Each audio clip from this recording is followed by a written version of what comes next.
Okay, this is the P3 paper for October 2022. It's question number 9, which is the last question on the paper. And this is going to be a trig addition formulae question. We're going to have some work using double angles. We can see we've got double angle in there. We're going to do addition formulae to do sine 3 theta is going to be sine 2 theta plus theta. And we've got a trig equation to solve at the end. Rather than explaining it in too much detail, let's just jump in and get started. Quite complicated algebra going to be involved in this one. So part A says, can we prove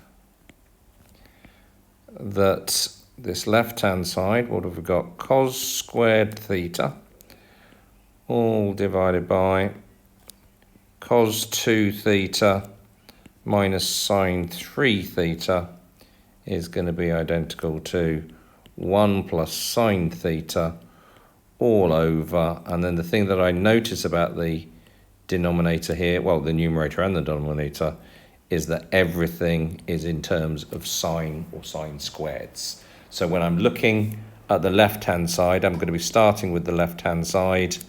I've got a cos squared, I've got a cos 2 theta, and I've got a sine 3 theta. All of these, if I can get them in terms of sine, is going to be good. So it's entirely up to you how you do this. What I'm going to do is just a quick bit of work first of all to save myself a little bit of time in terms of the layout. I'm going to say cos squared is 1 minus sine squared.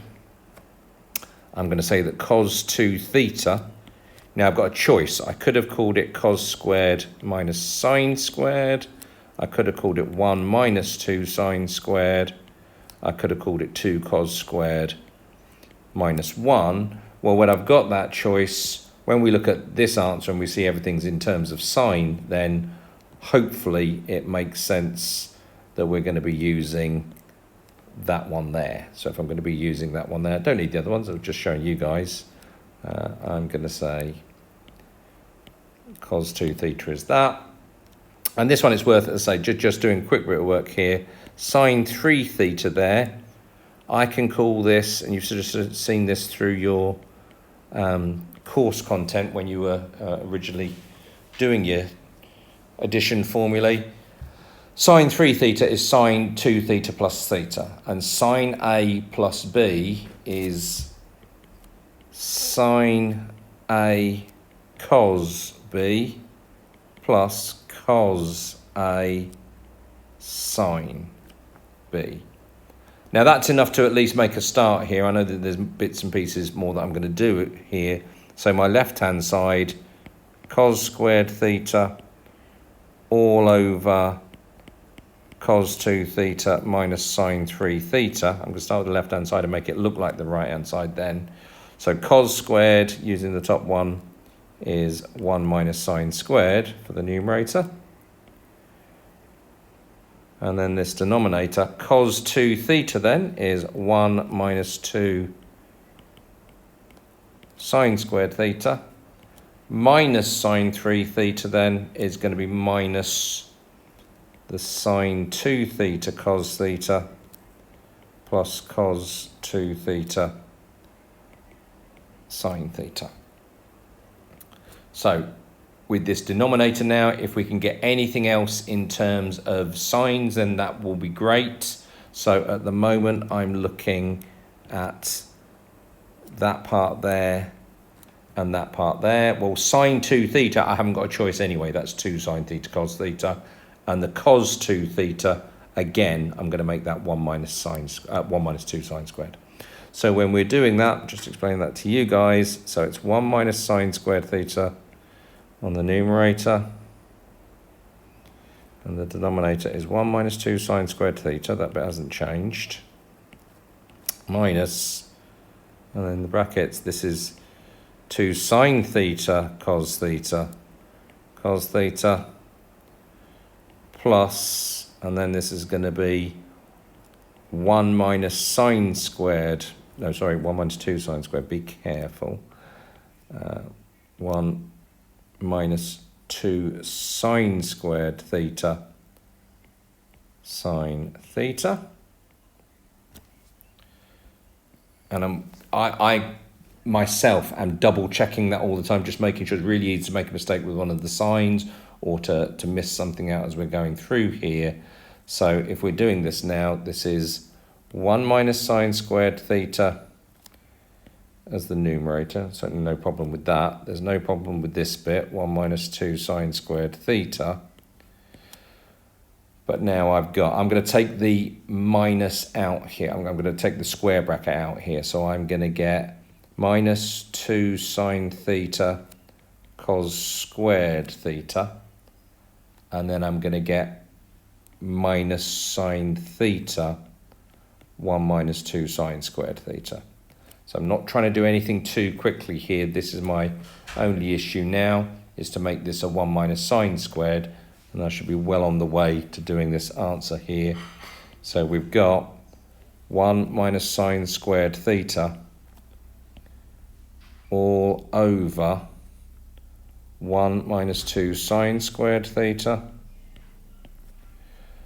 Okay, minus 2 sine theta, 1 minus sine squared theta, minus sine theta, 1 minus 2 sine squared theta. Now, at any stage, I could have sort of multiplied this bit out anywhere there.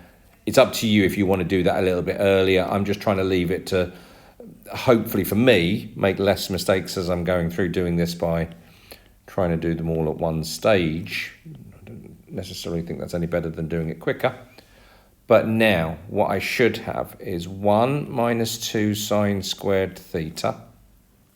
And then I think I should have minus 2 sine theta plus 2 sine cubed theta, and then minus sine theta, and then what have I got there? The minus and the minus makes a plus, plus 2 sine cubed theta. And if I've done that properly, then that comes to 1 minus sine squared theta all over. And again, you could have kept jumping backwards and forwards to see what you had as your what you were aiming to get here. But for me, I've got minus 3 sine theta. I've got minus 2 sine squared theta. And I've got plus 4 sine cubed theta. So that then actually does work out to be what we were trying to get it to. I'm absolutely delighted by that I've got that. Okay, on to part B. What does part B say then? So part B says, hence solve this equals to 2 cosec theta, which really means this equals to 2 cosec theta. So let's copy that down and then we can have a look and see what we're going to try and get with that. So we've got 1 plus sine theta all over 1 minus 2 sine theta minus 4 sine squared theta. Again, keep just checking that you're copying it down properly, is equal to 2 cosec theta. So if I'm trying to solve that then, we can see that everything was in terms of sine first of all. So cosec is 1 over sine.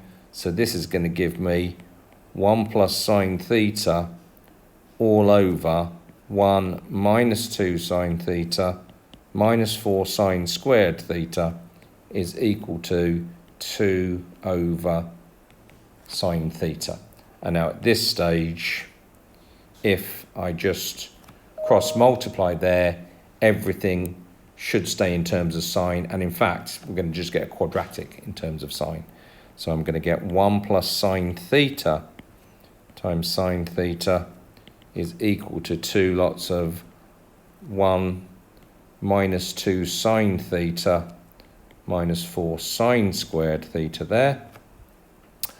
On the left-hand side, I'm going to have sine theta plus sine squared theta.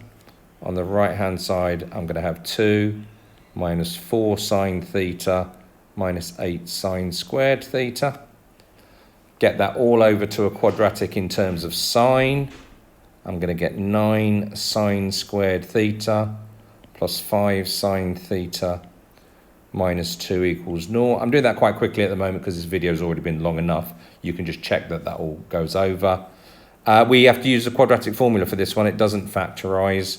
So we get -5 plus or minus the square root of 5 squared minus 4 lots of 9 lots of -2 all over 2a, so all over 18, and then that gives us sine theta equals -5 plus or minus root 97 all over 18. And then if you solve that, given that you've got two values there, you've got -5 plus root 97 and -5 minus root 97, we should get 4 answers then, shouldn't we? We'll get 2 for the negative and 2 for the positive one there. So we get 15.6 degrees, 164.4 degrees, I think it's 235.6, and 304.4. What I didn't do, but I will just go back and quickly have a look at that, was we did need to just make sure what the range of values was there. It was from 0 to 360, and it said all the answers were to 1 decimal place. And if you do all that, you then get those 4 answers. If you're not sure about that very, very last bit, go and have a look at a different one of my videos on solving trig equations. Okay, that's the end of that paper. Hopefully that all makes sense.